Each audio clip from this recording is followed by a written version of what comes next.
Shalom. I decided to make a little video discussing Sam Harris and how he lost his mind. Because I think it's important. I think it is a mistake to dismiss what's going on with him in some way as anomalous. I think it's important to see what he gets wrong and why he gets it wrong so that we can learn from his mistakes. And I think they're important mistakes that he makes. So I don't want this to be a bulverism where I explain why he's wrong without explaining that he is wrong. Sam Harris has what people call Trump Derangement Syndrome. And this became very evident when he went on the Trigonometry podcast, a clip of which was went viral. A lot of people have been talking about it, especially in our corner of the internet. I recommend Gad Saad's video, including his interview with Konstantin Kisin, whose podcast Trigonometry the incident happened on. Benjamin Boyce actually put out a video which I think hits on important things that a lot of people might not think are related.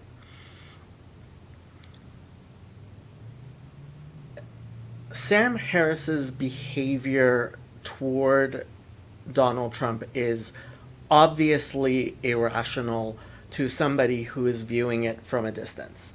The first time this became perfectly clear, in my view, was when he was talking with Andrew Sullivan, and they both hate Donald Trump with a passion.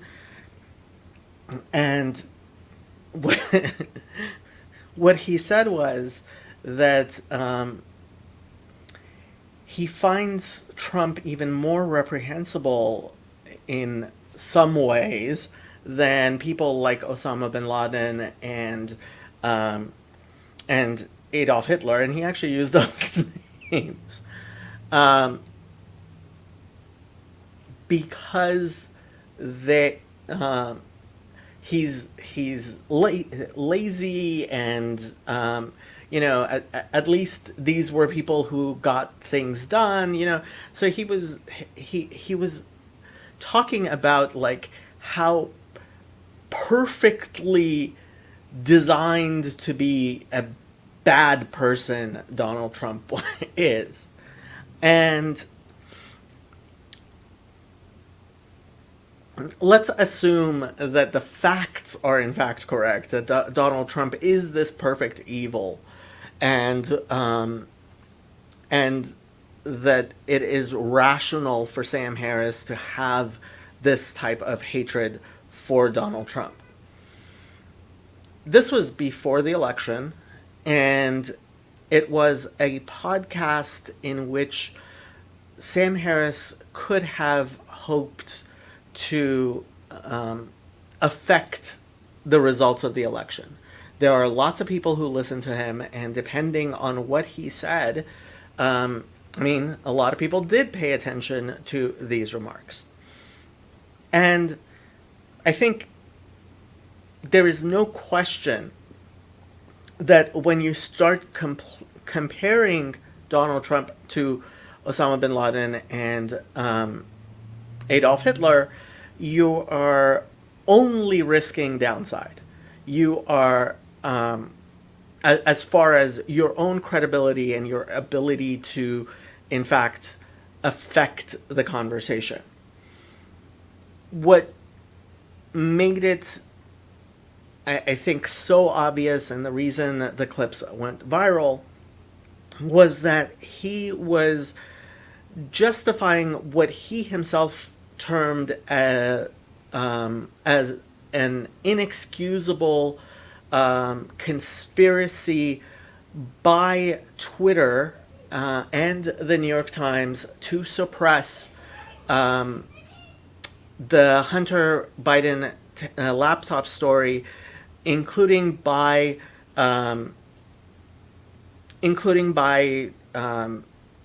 suspending the New York Post's Twitter account. He acknowledged that obviously this was unfair politicking, but because he saw Donald Trump to be such an emergency, he compared him to an asteroid hurtling towards the Earth. That it's he could justify this action in order to in order to suppress, in order to make sure that Donald Trump would not win the 2020 election. And I think anybody who, and a lot of people said that this was him destroying his career, because his own audience obviously saw how wrong he was in this, and he hasn't handled it great well. What he should be able to do is, in fact, recognize, okay, you know what I said was indefensible, that this type of unethical action on behalf of Twitter was unacceptable, and that it in fact undermined both the election and the integrity of the election. And in fact, we did not have a fair election. We didn't. And frankly, when it comes down to people who are saying that the election was stolen, there's a lot of people who feel that it was stolen.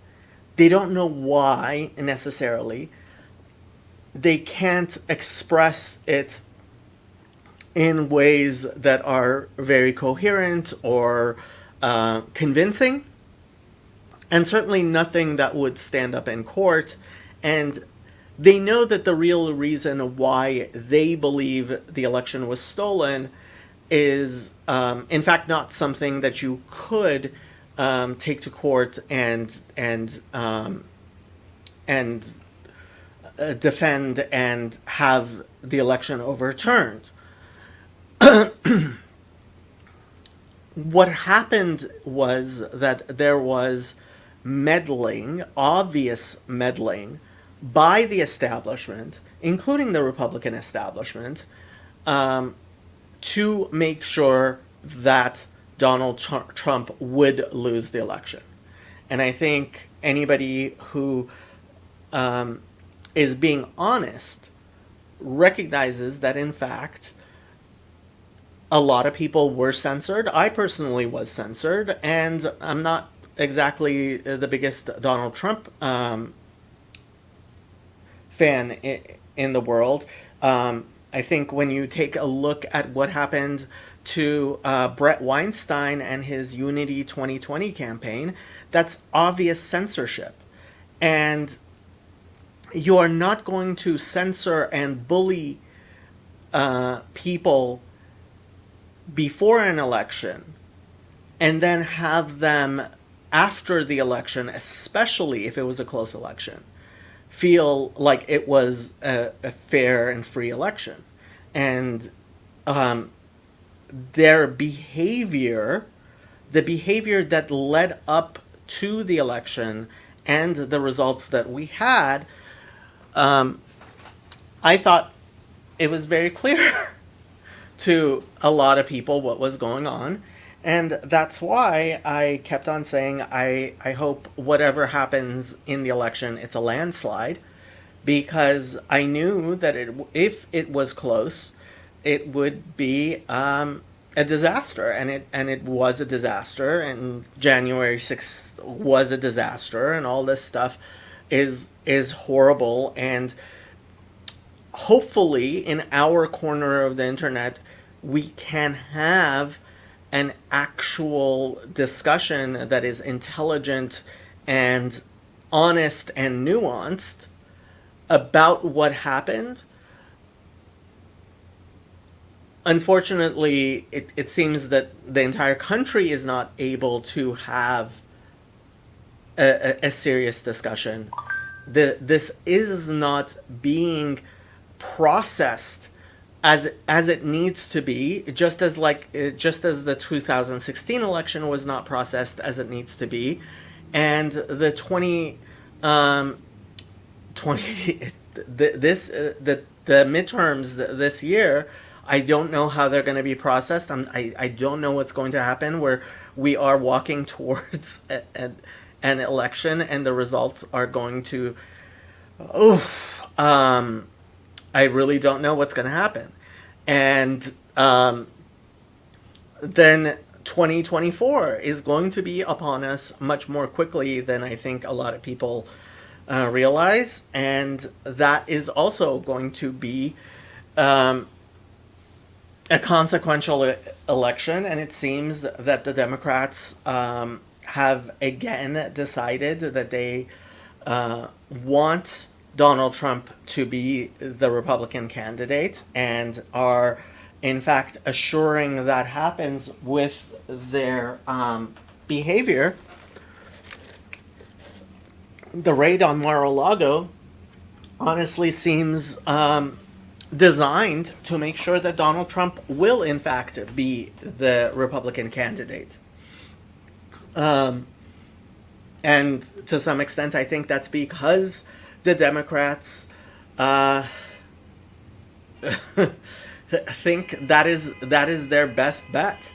And so 2024 being an election of Donald Trump, between Donald Trump and Joe Biden, is probably as disastrous of a setup as you can expect, but that's probably what is going to in fact happen. So, what's going on here? How did Sam Harris lose his mind?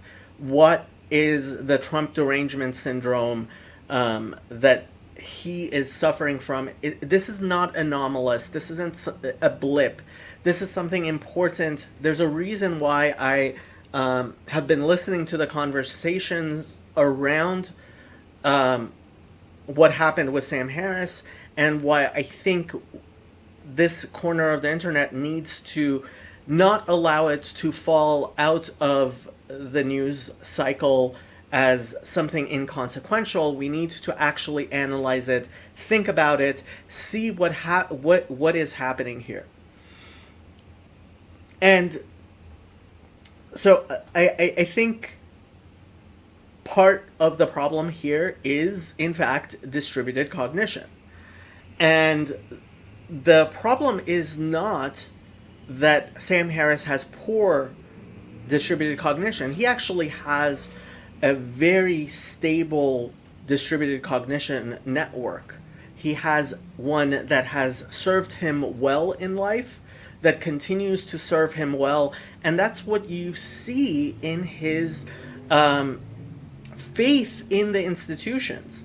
So if Sam Harris were to actually admit to himself that how Twitter acted and the New York Times acted in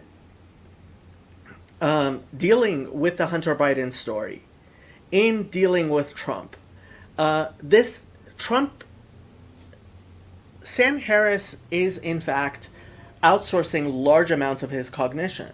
When he says that the mendacity, the lying, the danger, the political. This is not. Sam Harris is not somebody who has studied our legal system and our constitutional system and is making his own determination as to whether Donald Trump is a good president or bad president. He is somebody who is looking at those nodes of distributed cognition that he trusts for these types of things, that is, politics and political behavior and everything else.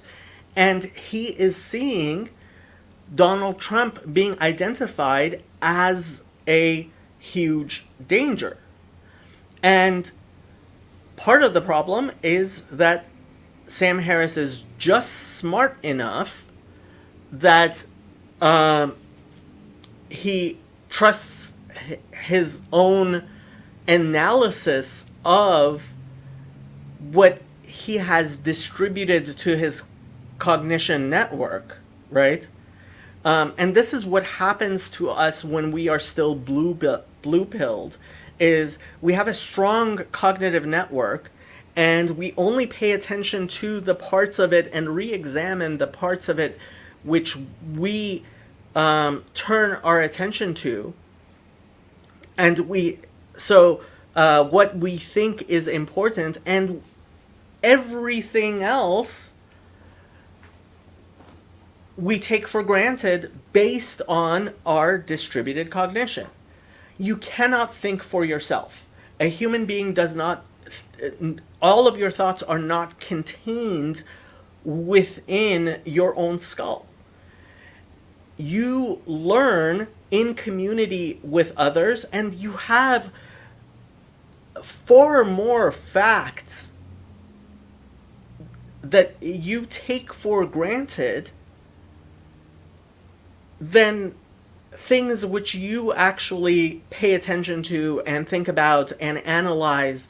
There is no this idea of individually getting down and checking every fact is obviously false. The combinatorial explosion we talk about, like the cognitive impossibility of it, is something that our corner of the internet needs to recognize.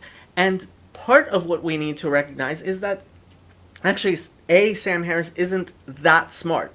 That's why when he has his discussions with Jordan Peterson, when he has his discussions with other people, you see that he doesn't actually process the information, right? So when I first saw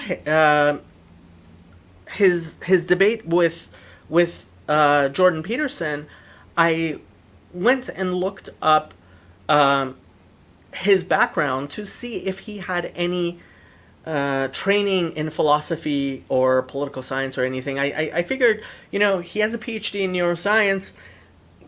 Maybe he's just incredibly ignorant. And basically the new atheists, especially Dawkins and Harris, tend to be incredibly ignorant of actual humanities, theology, the important things which allow them to make the profound mistakes that they do regarding theology and politics.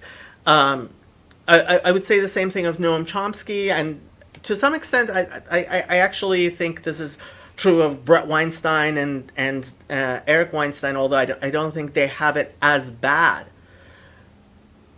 But I was shocked to see that he majored in philosophy in undergrad, because how do you major in philosophy and not understand that you can't arrive at an ought from an is, right? This is ought dichotomy, which Sam Harris has actually been trying to like address, and obviously he cannot. Um, it's it's fundamental. It's just his attempts at getting away from it is similar to people from the religious side wholesale wholesale discounting Darwin. You have to come from an area of incredible ignorance to have that low resolution view of the mechanisms of Darwinism or theology in order to end up with somebody like Dawkins or a creationist, a simple creationist. I'm actually a creationist, and I'm a young Earth creationist. In some people would call me. I believe the world is 5,782 years old, but that's a whole other thing. Sam Harris is just not that smart. He is a person with a very strong cognitive network. How is he writing so many books? Trust me, if you had the amount of assistance that he has, you would have also written many, many books, because he has a research assistant who is constantly getting him information. He has secretaries. He has a whole team behind the persona who is Sam Harris. It's not just him individually driving that persona, which is Sam Harris, which is why he, as an individual human being, is prone to such obvious problems. He is a midwit, meaning he's pretty smart. I'm not saying like he wouldn't graduate college. He would graduate college, and he might even get a PhD. Would he have gotten a PhD if he had not gone to the best schools? His parents, his home life were not incredibly strong, and was he not afforded every opportunity and assistance in everything that he does? And this is something that I kind of saw when I was going to USC. You know, I obviously did not have the money to have an office and a secretary while I was going through college. I think most of us are in a similar situation, and we would be very shocked to find out that our classmates are in fact do have an office with a secretary, and they're they're actually having their secretary type things up for them, type up their notes, help them in. And this is not considered cheating. It's not something anybody talks about, but it's not considered cheating. And for somebody with the money that Sam Harris and his parents have, having a personal assistant, having secretaries, having people around who are constantly tutors and helping you understand things in ways that most of us had to, somebody who actually has to think about, okay, am I actually going to buy the textbook and any additional materials to help me pass my class is in a very different place from somebody who obviously has a tutor for every class, somebody who comes in, explains everything to them very simply, very well, helps them with everything that they write, everything that they turn in, everything that they do. Sam Harris is an institution. He lives within a cognitive network. And he tries to be very moral. And because of that, he did something which I was very happy about, which is when Carl Benjamin, also known as Sargon of Akkad, was kicked off of Patreon, Sam Harris took himself off of Patreon. And that was a big move. That was a something that he did not need to do. Something that did, in fact, hurt him financially and career-wise. It was a stand he was taking, which was very important, and I'm glad that he did take. But you have to understand that if he were to admit that Twitter is censored the New York Post in ways that are completely unacceptable, then he would need to get off Twitter. Because he does have that ethic. And how is he going to admit that to himself? It's not going to be easy. And when everybody around him is in fact telling him, no, Donald Trump is this meteor, it is something outside of his personal knowledge,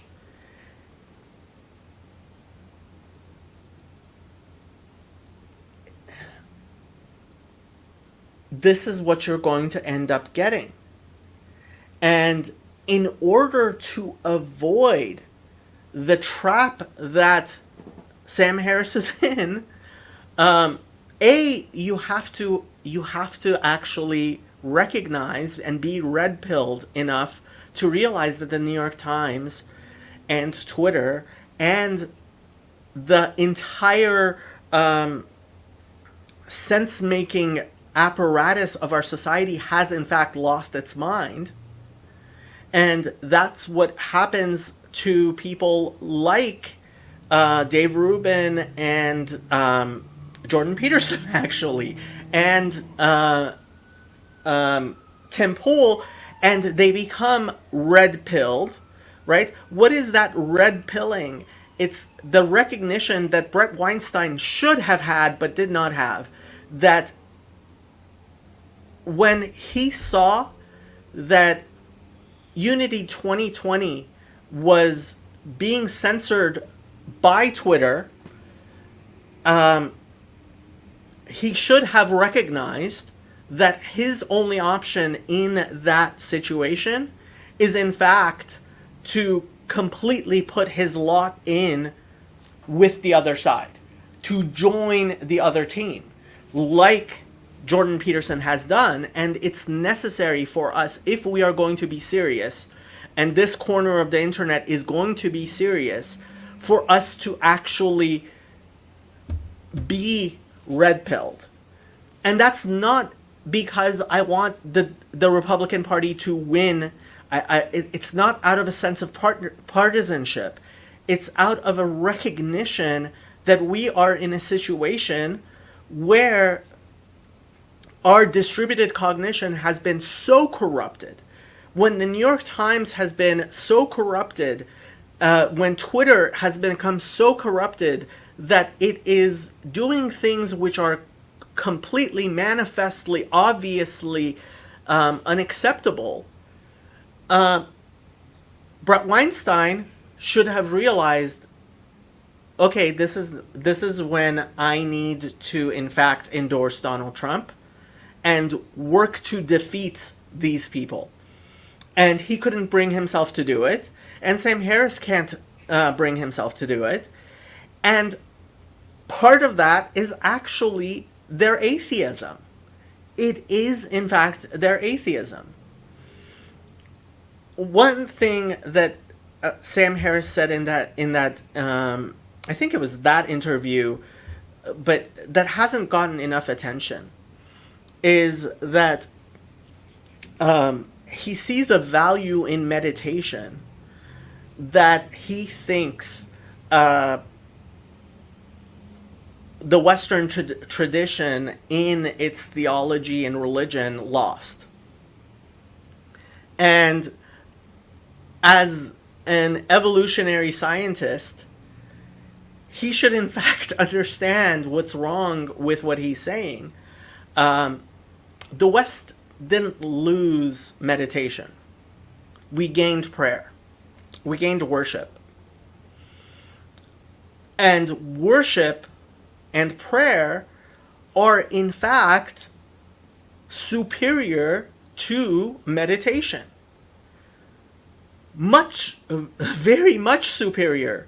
And the ways that we perform meditation are in fact superior to the meditation that he and so many people from that I see their cognition failing have been getting out of Buddhism. And I have to say, John Vervaeke, I wish that instead of meditating so much, he was in fact praying. Because what does prayer as opposed to meditation do? Meditation helps you to be more aware, be mindful, and understand yourself and your motivations and exercise self-control, which is all very nice and good. But prayer, worship, what we in the West, Western religions do, which is superior to what meditation has afforded to Buddhism and Hinduism and the East, is in fact the inculcation of values outside of yourself, is looking outside of yourself, is trying to emulate something better and bigger, and having a faith in truths. And that's why it's not coincidental that Sam Harris, despite being a smart person, being a person who meditates so much, is so lacking in self-awareness. Because imagine if he was praying. Imagine if he were a Christian.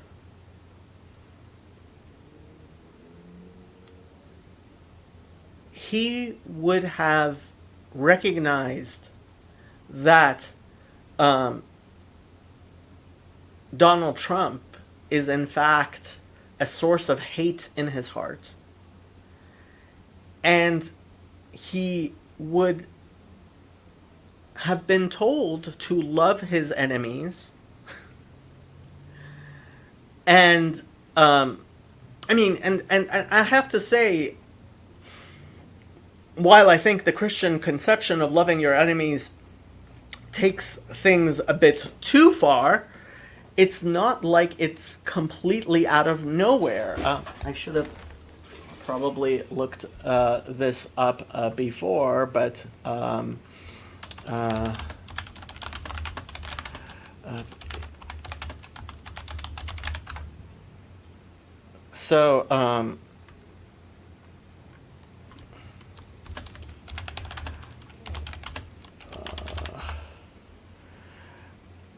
Exodus 23:5. If you see the donkey of someone who hates you fallen down under its load, do not leave it there. Be sure you help them with it. Which I think is a much better way of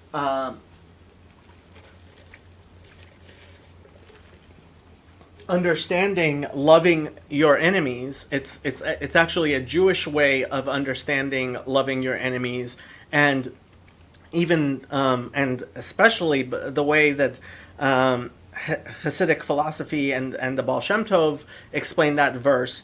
But that's a whole other thing.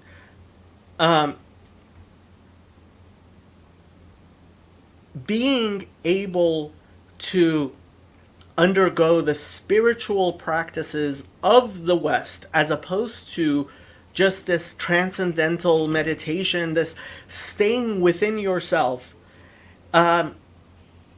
There's He is missing something in his atheism. He is missing something in his meditation. He is missing out on something which Christianity and Judaism and Islam, that the Western tradition has to give him, which is in fact better than transcendental meditation. But he can't admit that. And so there are many factors contributing to Sam Harris's self-destructive behavior. This is not a blip.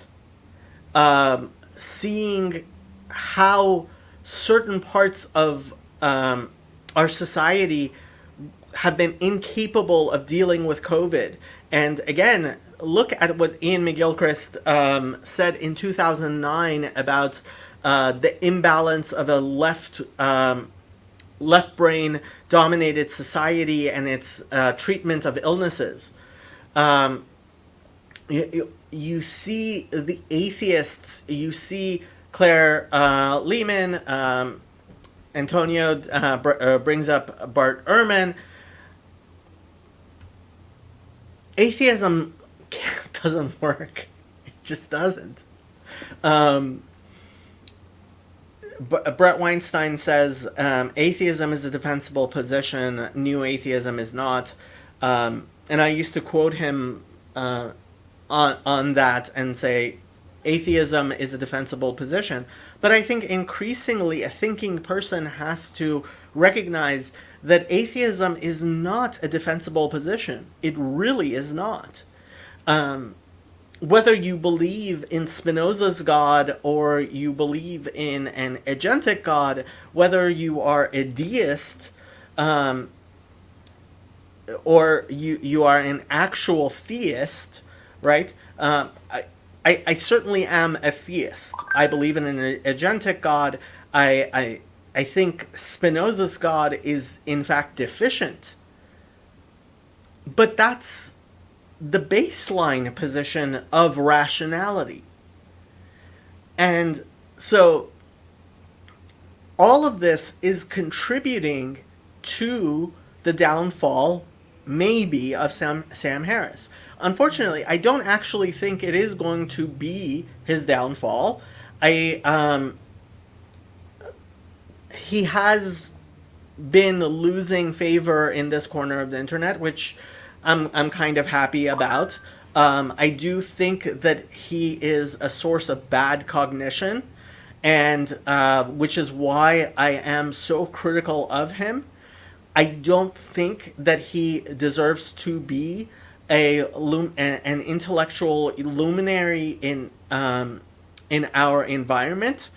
I don't think he's smart enough. I don't think he is grounded enough. I don't think he is in fact religious enough. He has his religiosity, but he is so unaware of his religious inclinations that it's very, very hard deciding who to include in your distributed cognition deliberately. And I think we have to, in fact, recognize that Sam Harris maybe should be part of our distributed cognition. He certainly should not be a luminary. I would not try to amplify his voice. Certainly, even as much as he already has a voice, at the very least, not until his cognitive network shifts over to our side, the Daily Wire side, the side that is actually operating with some security. Hello, Morning Sun. You are new here. I believe this secular morality is insufficient. That's why the founders favored the Christian morality, not to be confused with Christian morality. I like how you put that, and I basically agree with that.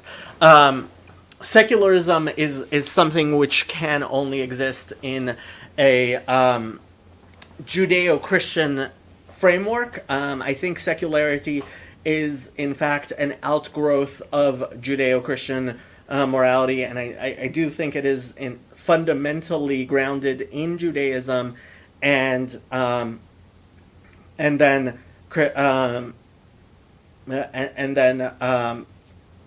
it found its way into Christianity, and our conception of our society not being a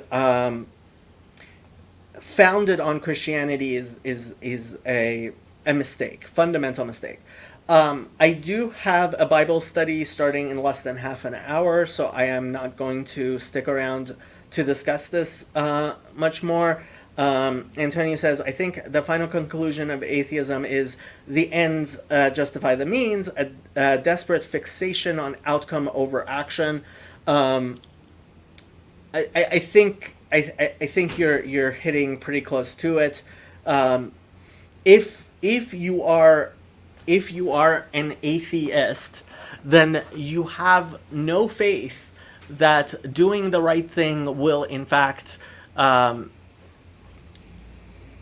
give you the right outcome. There's no reason to believe that in fact the democratic process and being a good person and doing the right things will in fact